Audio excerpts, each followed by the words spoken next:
Bonjour à toi qui passe par là, bienvenue sur ma chaîne. Aujourd'hui je te retrouve dans une vidéo qui va te présenter le bilan de mon challenge Cocorico Challenge, donc autour de l'imaginaire, science-fiction, fantasy, fantastique, mais francophone.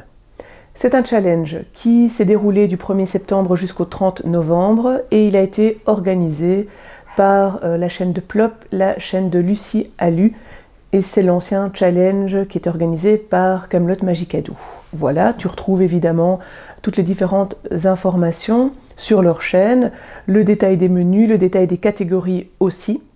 Et si tu veux un petit peu plus de détails au niveau de la présentation, sache que j'ai fait une pile à lire pour la présentation de ce que j'avais envie de lire dans le cadre de ce challenge et je te le mets en barre de description. Pour ce challenge, j'avais prévu, alors 11 livres qui étaient prévus dans ma vidéo, mais j'en avais prévu à la base 12 pour remplir l'ensemble des catégories. Je l'ai mis en barre de description, mais voilà, je n'en avais pas parlé en vidéo, mais il y avait bien 12 livres prévus. Pour le premier bilan, qui n'est pas terrible, faut bien l'avouer, j'en ai lu 4 sur 12, ce qui est pas top, et il y en a 8 que j'ai donc envie de lire, parce que ce n'est pas parce que je ne les ai pas lus que je n'ai pas envie de les sortir. Donc ce que je vais te nommer par rapport aux livres que je dois encore lire, eh bien si tu as envie de faire une lecture commune, si tu as envie d'émettre une suggestion, un commentaire pour essayer de me le faire sortir, eh bien n'hésite pas, parce que j'aimerais découvrir aussi ces romans. Il faut savoir aussi que j'ai réalisé plusieurs challenges en même temps, puisque je participais en novembre au Black November, j'ai fait le Pumpkin Autumn Challenge, et j'ai aussi voulu lire des livres de la rentrée littéraire, mais de septembre, donc je les ai lus en septembre, octobre, novembre aussi. Donc c'est ce qui explique aussi pourquoi, pour ce challenge-ci, en tout cas, il y a eu moins de livres sortis. Est-ce que ça explique? Je ne sais pas, en tout cas j'en ai lu d'autres que ceux choisis pour le Cocorico Challenge, mais ce n'est que partie remise. Trêve de blabla introductif aussi. Je vais commencer par te dire donc les livres que je n'ai pas lus, mais que j'ai envie de lire prochainement. Il y a Bankrine, écrit par Thierry Durolo, qui est vraiment de la fantaisie pure dans un univers très original en one-shot. J'ai envie de lire La gardienne du chardon. Ça, c'est le premier tome de la duologie écrite par Lorraine Bellès. Là, on est plutôt dans du steampunk. J'ai envie de lire Morgane Pendragon de Laurent Del Socorro. Et comme le nom l'indique, on est plutôt dans tout ce qui est légende arthurienne, et donc cette époque-là, sauf que le parti pris de l'auteur, c'est de rendre possible la chevalerie pour une femme, en l'occurrence Morgane Pendragon. Donc ça, c'est aussi un livre que j'ai vraiment très envie de découvrir. J'ai envie de lire Les objets maudits, que je n'ai toujours pas lu, d'Émilie Norsken. Là, on est plutôt dans de la fantaisie. J'ai envie de lire Entend la nuit de Catherine Dufour, on est aussi dans de la fantaisie. J'ai envie de lire Le silence des carillons aussi, d'Édouard H. Blas. Utopia de Camille Le Boulanger, et puis aussi La Horde du Contrevent d'Alain Damasio, mais celui-là, par contre, je l'ai prévu en lecture commune en janvier, donc je vais le sortir normalement bientôt.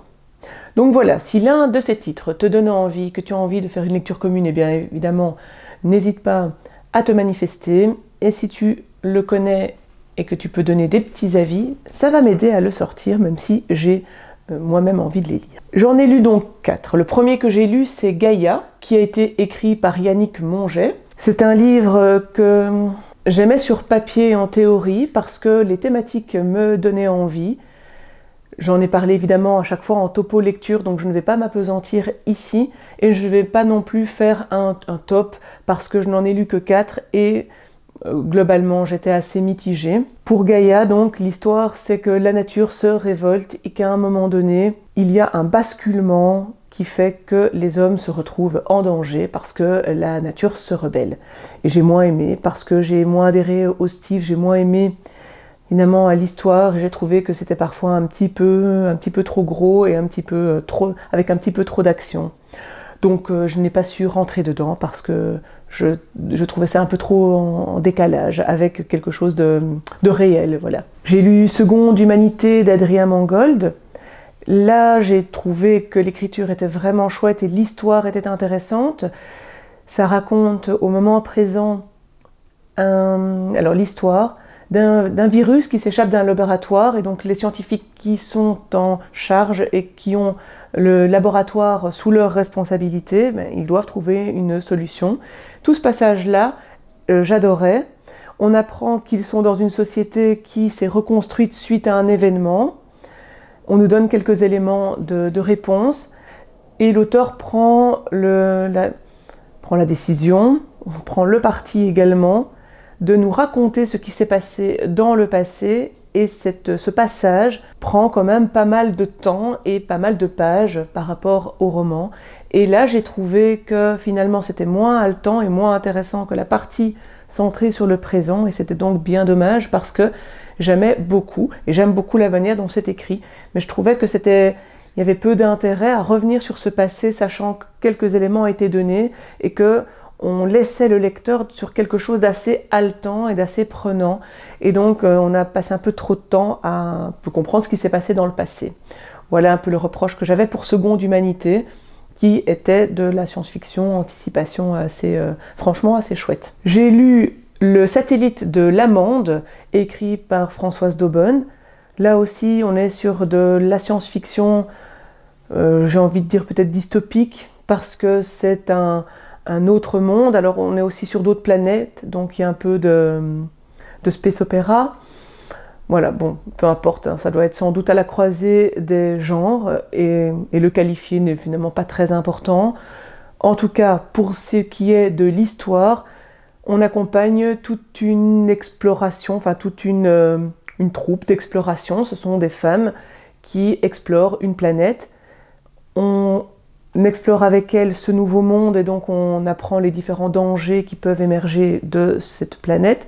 Et à côté de ça, il y a quelques retours dans le passé pour comprendre quelle est cette civilisation, quelle est cette société composée quasiment exclusivement de femmes. Pas mal de thématiques qui m'intéressent et qui m'intéressaient énormément. Là, pour le coup, je n'ai pas du tout aimé et accroché au style de l'autrice, qui était, à mon sens, trop alambiqué, trop complexe pour être complexe. Et donc, je ne suis jamais parvenue à rentrer dans l'histoire, à m'attacher au personnage et à prendre de l'intérêt pour ce qu'il se passait.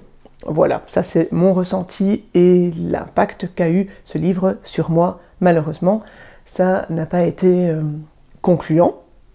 Et puis j'ai lu une 4e lecture qui s'intitule Le Château des Trompe-l'œil. Là, c'est écrit par Christophe Bigot. Et là, on est sur quelque chose d'un peu plus gothique finalement, un côté historique, mais c'est une histoire inventée. Je ne sais pas s'il avait vraiment sa place dans l'imaginaire, mais disons que oui.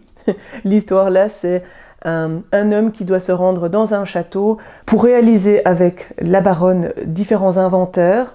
Et quand il arrive dans le château, eh bien, il est accueilli par d'autres personnes, mais pas par la baronne. Donc il y a toute une ambiance un peu mystérieuse, un petit peu effrayante, parce que on ne sait pas très bien si c'est lui qui imagine des choses, si c'est la vérité, qu'est-ce qui se passe concrètement dans ce château, pourquoi est-ce que les habitants de ce château réagissent de la sorte. Donc c'est assez intéressant, assez mystérieux. Il y a un côté historique qui est pas mal aussi. Moi, j'ai trouvé que l'histoire était un peu trop rocambolesque au niveau de ce qui se passe pour les habitants, mais évidemment que je ne peux pas te dévoiler parce que ça dévoilerait toute l'intrigue.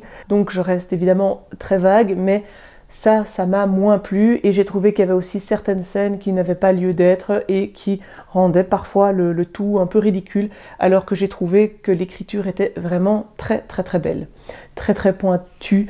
Donc voilà, malheureusement pour moi c'est mitigé aussi.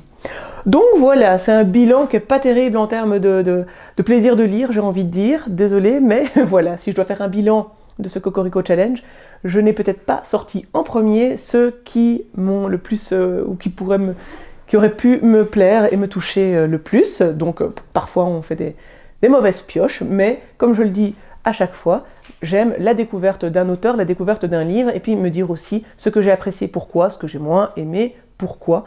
Donc voilà, quoi qu'il arrive, la lecture, ça enrichit, qu'on aime ou qu'on n'aime pas ce qu'on a lu, donc ça ne me dérange pas, mais je ne te présente pas de livres que j'ai aimé. Maintenant, il y a peut-être des éléments qui t'ont donné envie de le découvrir, et puis surtout, je ne suis pas toi, donc évidemment, je pense important que tu te fasses ton propre avis, que tu essayes, que tu tentes, et puis éventuellement que tu reviennes en commentaire pour dire ce que tu en as pensé. Voilà, c'en est tout pour ce bilan, qui je pense est assez bref.